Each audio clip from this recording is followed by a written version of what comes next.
Well, give it 8 long years, a shady place to call home, and a lot of love and attention, and you might just be one of the lucky ones.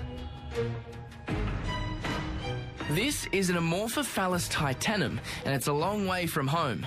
This extremely rare plant species was first discovered in 1878 in the rainforests of Sumatra. And nowadays there are only a select few in cultivation, and even fewer found in their natural habitat. John, how rare is this plant? Probably it's extremely rare because there's a lot more people wanting to have one than there are plants around. Well, it's a magnificent looking thing. How surprised were you to come out into your backyard and see that it had finally flowered?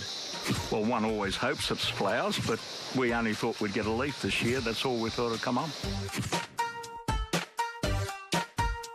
When this impressive plant was in full bloom, it measured a whopping 2 meters high, 1.4 meters wide, and get this, the bulb alone weighed 40 kilograms.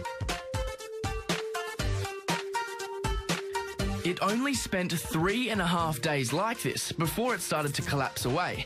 That's not a very long time, considering it took 8 years to get there.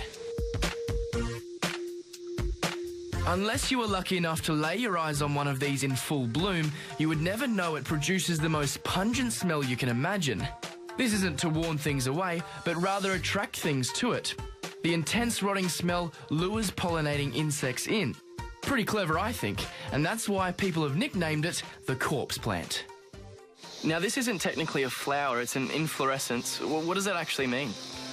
The inflorescence is the whole structure, and it's used to attract the insects that will pollinate it, and the flowers are down in the bottom of this green cup, rows of them, probably a few hundred of them. Now that the plant has bloomed, John will be giving it a lot of TLC in the hope that it will flower again in 3 years. Fingers crossed.